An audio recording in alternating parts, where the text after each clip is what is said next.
But স্ট্যাটিক্সে দেখা গেছে একজন মানুষ যখন আপনার ল্যান্ডিং পেজে আসে তার সে মাত্র ৮ সেকেন্ডের ভিতরে সিদ্ধান্ত নেয় সে অ্যাকচুয়ালি কি অ্যাকশন নিবে বা অ্যাকশন অ্যাকচুয়ালি না নিয়ে কি মানে সে কি করবে সোজা কথা সে কি করবে সে কি আপনার ল্যান্ডিং পেজ থেকে বের হয়ে যাবে নাকি আপনার ল্যান্ডিং পেজ থেকে কোনো কিছু কিনবে বা আপনার ফর্ম থাকলে সেই ফর্মটা সাবমিট করবে কল করবে সো সে তার ডিসিশন নেওয়ার জন্য মাত্র ৮ সেকেন্ড সময় নেয় এবং এই ৮ সেকেন্ডের ভিতরেই সে সিদ্ধান্ত নিয়ে হয় সে কনভার্ট হয় অথবা হয় সে বের হয়ে যায়। সো আপনাকে বুঝতে হবে এই আপনার কাছে ৮ সেকেন্ড সময় আছে এবং এই ৮ সেকেন্ডের মধ্যে আপনার যে ইউজার থাকে তারা অ্যাকচুয়ালি ৩ টা বিষয় জানার চেষ্টা করে। এর মধ্যে যে ১ম বিষয় সেটা হচ্ছে যে আপনি অ্যাকচুয়ালি তার জন্য কিনা।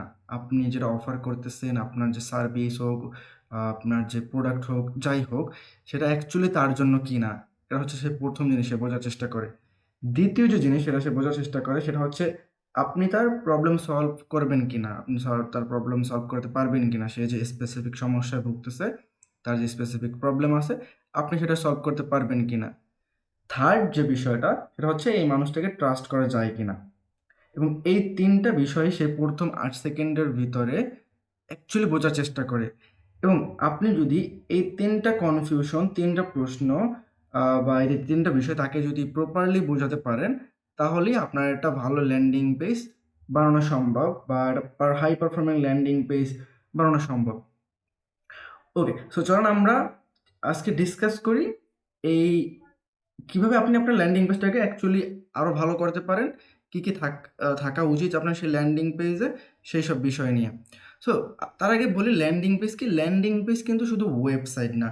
আপনার যে Fiverr এর যে প্রোফাইল আছে, আপনার Upwork এর যে প্রোফাইল, Instagram এর যে প্রোফাইল অথবা আপনার যদি কোনো সার্ভিসের জন্য যে কোনো পেজ থাকে, এই সবকিছুই কিন্তু ল্যান্ডিং পেজ। সেখানে ইউজার আসে এবং ইউজার আসার পর সে একটা স্পেসিফিক অ্যাকশন নিতে পারে। এই অ্যাকশনটা হতে পারে যেমন সে অ্যাকচুয়ালি হয়তো কোনো প্রোডাক্ট বাই করবে, সে হয়তো যদি আপনার কোনো ফর্ম থাকে সেই ফর্মটা সাবমিট করবে, সে আপনাকে একটা মেসেজ দিতে পারে, কল করতে পারে। অর্থাৎ সে বিভিন্ন টাইপের অ্যাকশন নিতে পারে। সো এখন এই ল্যান্ডিং পেজের যে বিষয়টা এটা এখন কিন্তু শুধুমাত্র যারা ওয়েবসাইট ডিজাইন করে তাদের কাজ না বা একজন যে লেখালেখি করে তার কাজ না।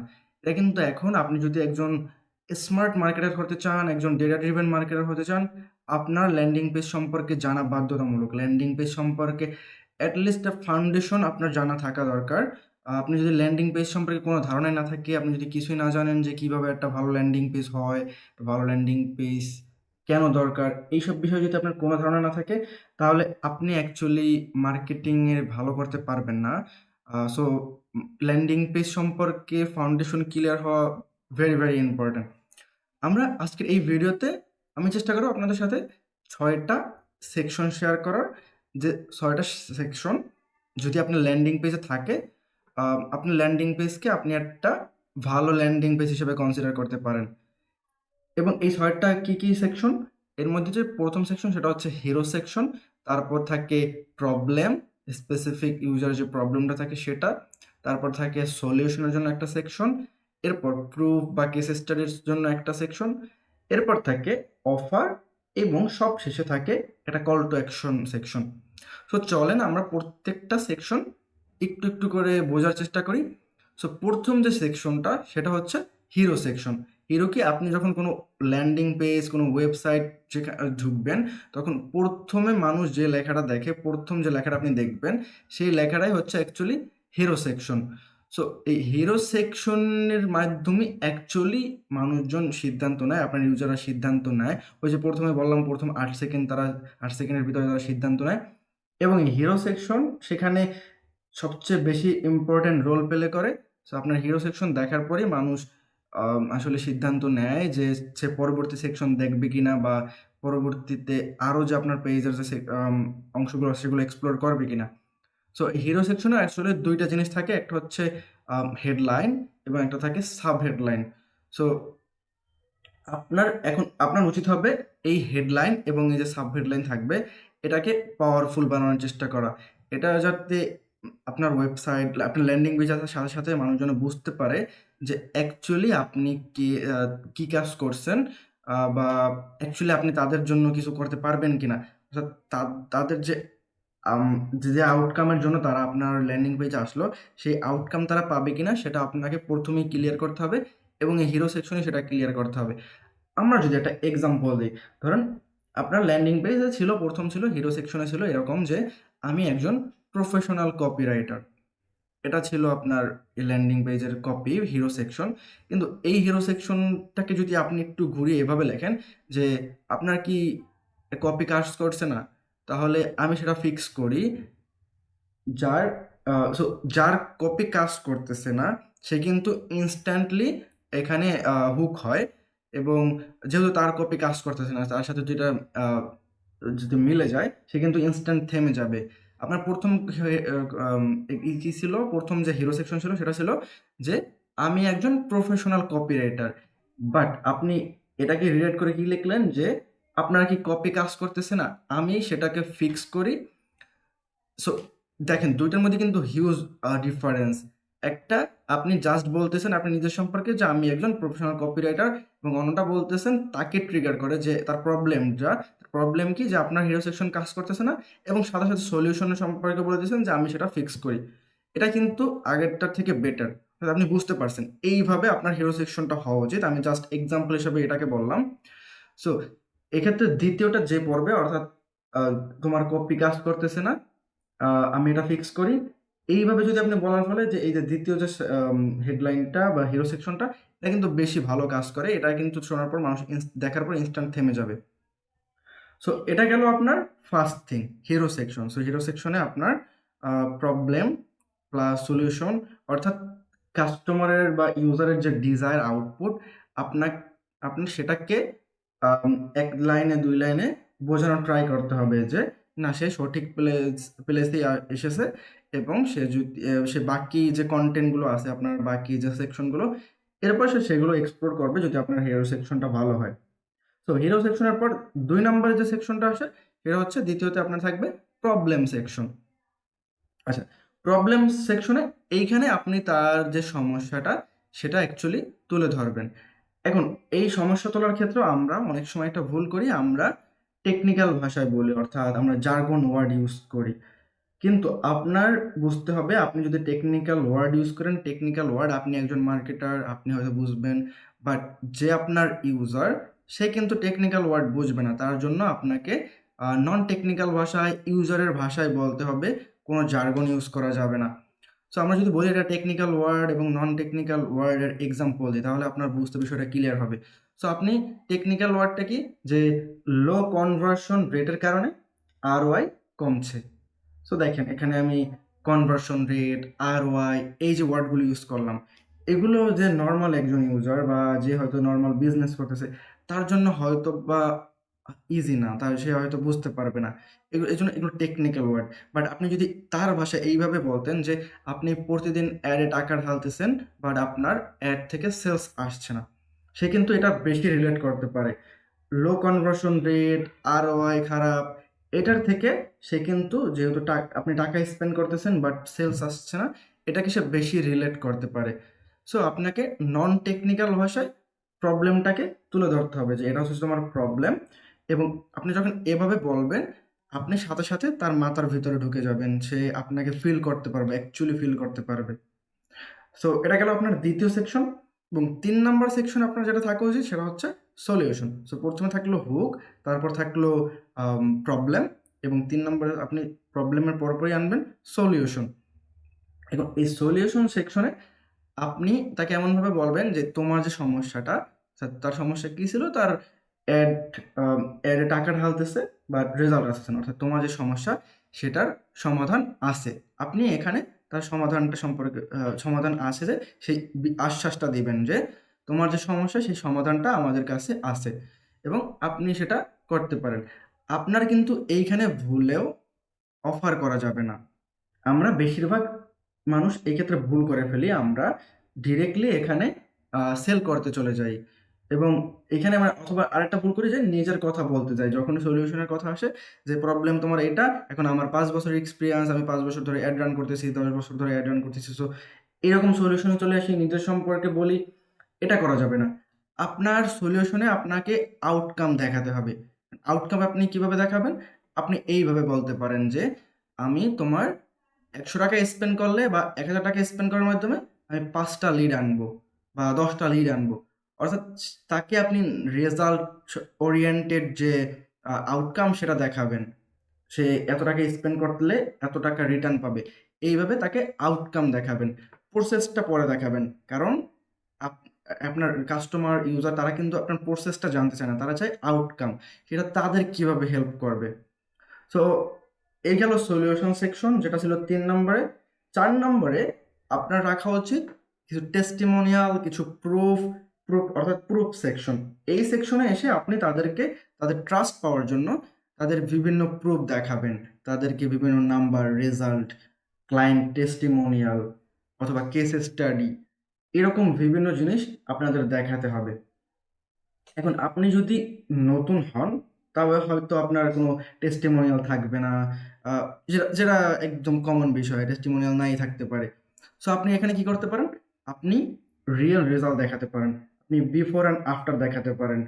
যেমন ধরেন আপনি একজন কপিরাইটার। সো আপনি যেকোনো একটা কাজ করলেন, ধরেন আপনি আপনার নিজের ফাইবার প্রোফাইল হোক, আপওয়ার্ক প্রোফাইল হোক বা ফেসবুক প্রোফাইল হোক, যেকোনো একটা প্রোফাইলকে আপনি রিরাইট করলেন। আপনার এক্সপিরিয়েন্সের মাধ্যমে আপনি রিরাইট করলেন যে পূর্বে এরকম ছিল, নাও এরকম, এখন এরকম।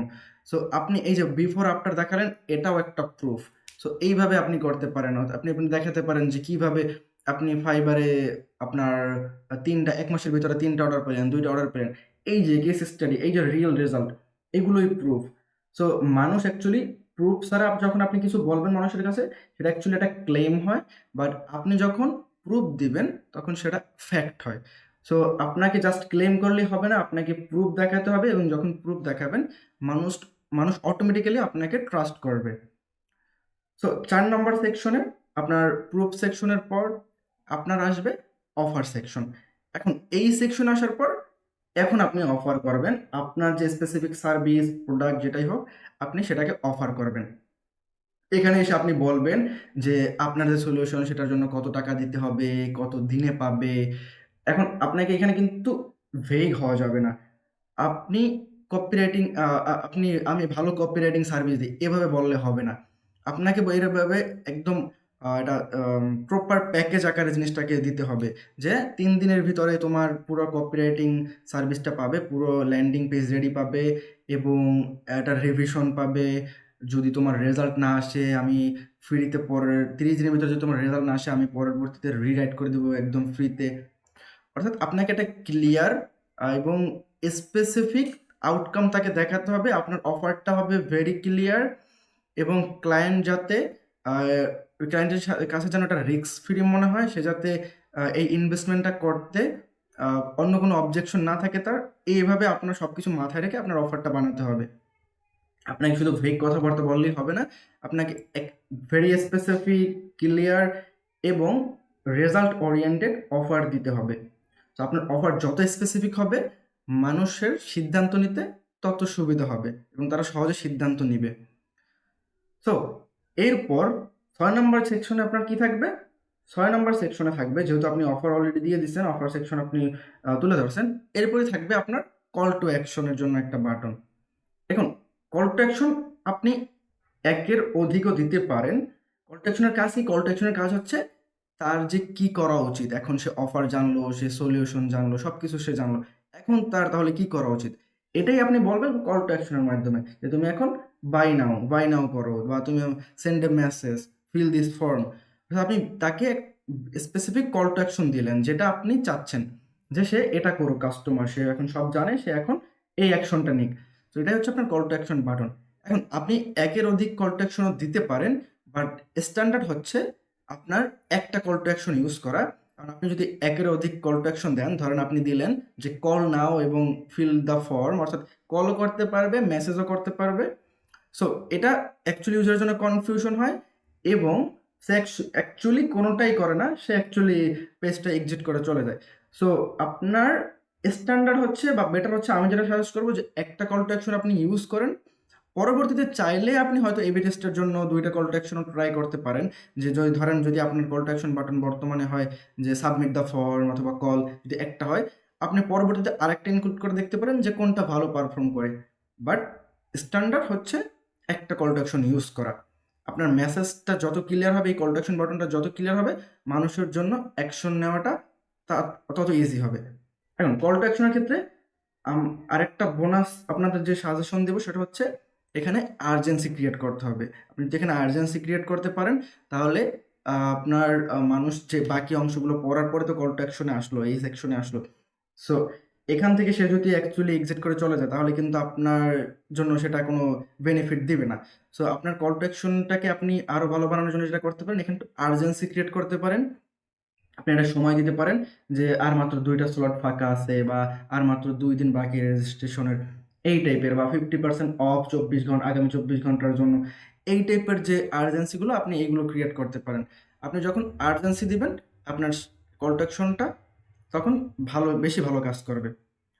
সো আমরা যদি এখন আবার এই 6টা সেকশন আবার একটু রিক্যাপ করি। আপনার প্রথমেই থাকবে হিরো সেকশন, যেটার কাজ হচ্ছে মানুষকে থামানো এবং বাকি অংশ পড়ার জন্য ইন্টারেস্ট ফিল করানো। সেকেন্ড সেকশনে থাকবে আপনার প্রবলেম, যেটা আপনি তার ভাষায়, কোন টেকনিক্যাল ওয়ার্ড ছাড়া তার ভাষায় তার প্রবলেমটাকে এক্সপ্লেন করবেন, তার সামনে তুলে ধরবেন। থার্ড সেকশনে থাকবে আপনার সলিউশন, আপনি তাকে একটা আউটকাম দিবেন। সেখানে আপনার প্রসেস দেখালে হবে না, আপনাকে এক্সাক্ট আউটকামটা দেখাতে হবে। 4 নম্বরে থাকবে আপনার প্রুফ, আপনি এখানে কোনো কিছু জাস্ট ক্লেম করবেন না যে আমি এটা, আমি ওটা, আমার এত বছর এক্সপিরিয়েন্স। আপনাকে অ্যাকচুয়াল প্রুফ দেখাতে হবে, ফ্যাক্ট দেখাতে হবে। এবং 5 নম্বরে থাকবে আপনার অফার, এখানে এসে আপনি আপনার এই যে সার্ভিস হোক, প্রোডাক্ট হোক, সেটার অ্যাকচুয়াল দাম, কতদিনে দিবেন। এবং আপনাকে অফারের ক্ষেত্রে যেটা মাথায় রাখতে হবে, এই অফারটা হতে হবে স্পেসিফিক এবং রিস্ক ফ্রি, যাতে ক্লায়েন্ট হোক, কাস্টমার হোক, তারা নির্দ্বিধায়, তাদের কোনো অবজেকশন ছাড়াই তারা এই অফারটাকে গ্রহণ করতে পারে। এবং সবশেষে আপনার একটা কল টু অ্যাকশন বাটন থাকবে, যার মধ্যে যদি আপনি আর্জেন্সি ইনক্লুড করতে পারেন, তাহলে এটা আরো বেশি ভালো কাজ করবে। সো এই ছিল আজকের ভিডিও। আপনি একটা কাজ করতে পারেন আজকের এই ভিডিও শেষে, যে আপনি এই স্ট্রাকচারটা ফলো করে আপনার ফাইবার গিগ বা আপওয়ার্ক প্রোফাইল হোক, বা যে কোনো একটা সার্ভিস পেজ হোক, সেটাকে আপনি দেখতে পারেন যে আপনি কোন সেকশনটা, এখানে কোন সেকশনটা মিস করছেন, এবং সেই অনুযায়ী যে সেকশনটা মিস আছে সেগুলো ইনক্লুড করে আপনি রিরাইট করতে পারেন। আর কমেন্ট করতে পারেন যে কোন সেকশনটা আপনার কাছে সবচেয়ে কঠিন মনে হয়, বা কোন সেকশনটা সবচেয়ে সহজ মনে হয়। এটা ছিল ডে 19, আজকে 19তম দিন আমার 30 দিনের চ্যালেঞ্জের। দেখা হচ্ছে পরবর্তী দিন নতুন কোনো টপিক নিয়ে।